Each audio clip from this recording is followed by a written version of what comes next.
Le bois, on en voit de plus en plus dans les nouvelles constructions. C'est durable, c'est solide, c'est bon pour la planète, mais bon, il y a un truc qui cloche, non? Le bois, ça brûle. Alors comment ça se fait qu'on se met à construire des tours immenses avec un matériau qu'on a toujours instinctivement associé au feu de cheminée? Eh bien c'est là que la science entre en jeu, et franchement, c'est assez fascinant. On va voir ça ensemble. Alors cette question, elle peut paraître un peu folle. Construire des gratte-ciel en bois, vraiment?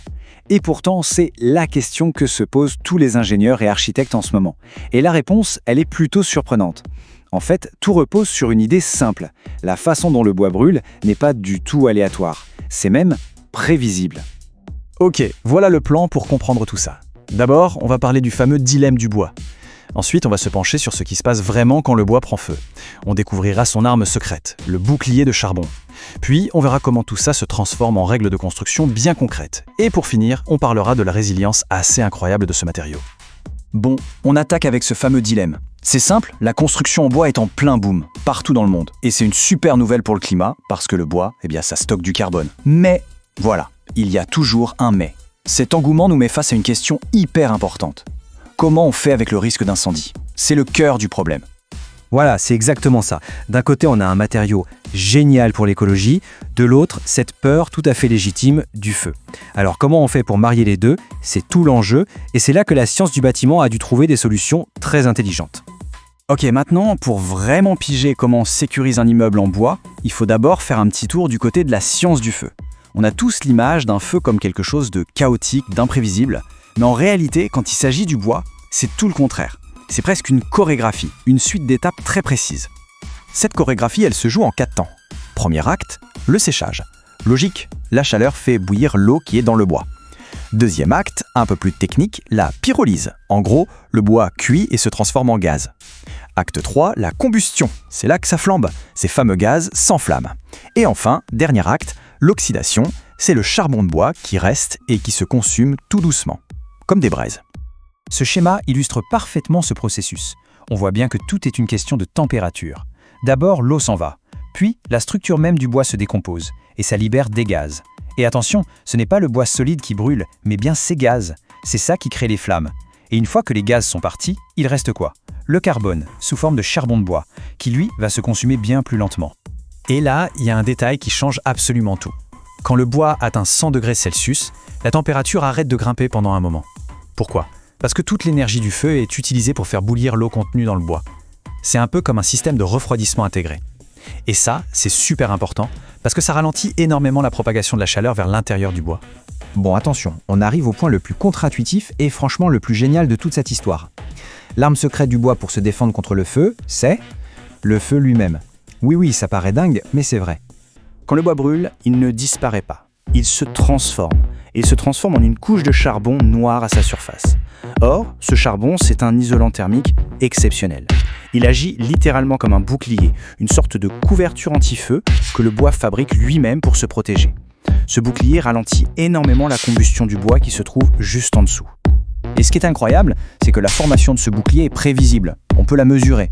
Tenez, pour certains résineux, la vitesse de carbonisation est d'environ 0,7 mm par minute. Moins d'1 millimètre par minute.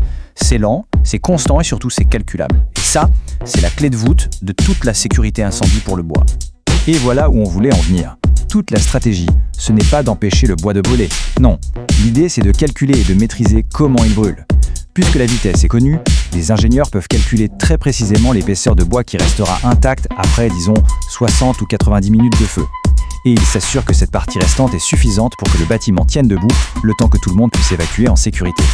Alors concrètement, comment on passe de cette belle science à un bâtiment en bois bien réel et surtout bien sécurisé? Comment les ingénieurs utilisent tout ça au quotidien? Attention, ce n'est pas si simple, le bouclier de charbon, c'est super, mais ce n'est qu'une partie de l'histoire. Parce que même si le bouclier ralentit la chaleur, un peu de chaleur passe quand même. Et cette chaleur, même si elle ne brûle pas le bois qui est derrière, elle le chauffe. Et un bois chauffé, il est moins résistant. C'est le deuxième élément super important du calcul. Ce graphique est très parlant. En gros, il nous dit plus le bois est chaud, moins il est solide. C'est aussi simple que ça. Donc les ingénieurs, dans leurs calculs, ne se contentent pas de soustraire la partie carbonisée. Ils doivent aussi prendre en compte que le bois qui reste, juste derrière le front de feu, est affaibli par la chaleur. Tout Tout ça est intégré dans des normes de calcul très poussées, comme l'Eurocode 5, pour être sûr que la structure tiendra le coup. Et évidemment, tout ça, ce n'est pas que de la théorie sur un bout de papier. Ces modèles de calcul sont vérifiés, revérifiés et validés par une quantité phénoménale de tests. Ça va du tout petit échantillon de bois qu'on analyse en labo jusqu'à des tests en conditions réelles où on met le feu à des poutres et des murs entiers dans des fours géants. C'est tout ce travail scientifique, des décennies de recherche, qui a permis de bâtir des réglementations ultra solides comme le fameux Eurocode 5. Grâce à ça, un ingénieur aujourd'hui peut concevoir une poutre en bois et savoir, avec une grande précision, comment elle se comportera dans un incendie. Et c'est ça au final qui garantit la sécurité. Finalement, après tout ce qu'on vient de voir, on se rend compte que le bois n'est pas juste une victime passive du feu. C'est en fait un matériau qui sait se défendre, un matériau d'une résilience assez bluffante. Et parfois, cette résilience réserve des surprises assez folles. Tenez, cette citation vient d'une étude scientifique. Des chercheurs ont exposé une poutre au feu, l'ont laissée refroidir, puis l'ont retestée. Le résultat, elle était 11,5% plus résistante qu'avant l'incendie. L'explication, c'est que le feu l'a complètement séchée, ce qui a amélioré ses performances. C'est fou, non ? Alors, si on devait résumer tout ça en quelques points. Premièrement, un feu de bois, ce n'est pas le chaos, c'est un processus prévisible. Deuxièmement, le bois crée son propre bouclier anti-feu. Troisièmement, comme cette carbonisation est prévisible, on peut concevoir des structures parfaitement sûres. Et enfin, tout ça repose sur des tonnes de tests scientifiques qui sont à la base de nos normes de construction. La question finale est donc la suivante. Maintenant qu'on sait que le comportement du bois au feu est un phénomène prévisible, maîtrisable par le calcul et l'ingénierie, est-ce que l'image qu'on a du bois, celle d'un matériau dangereux, n'est pas complètement dépassée ? En tout cas, la science nous montre que durabilité et sécurité peuvent tout à fait aller de pair.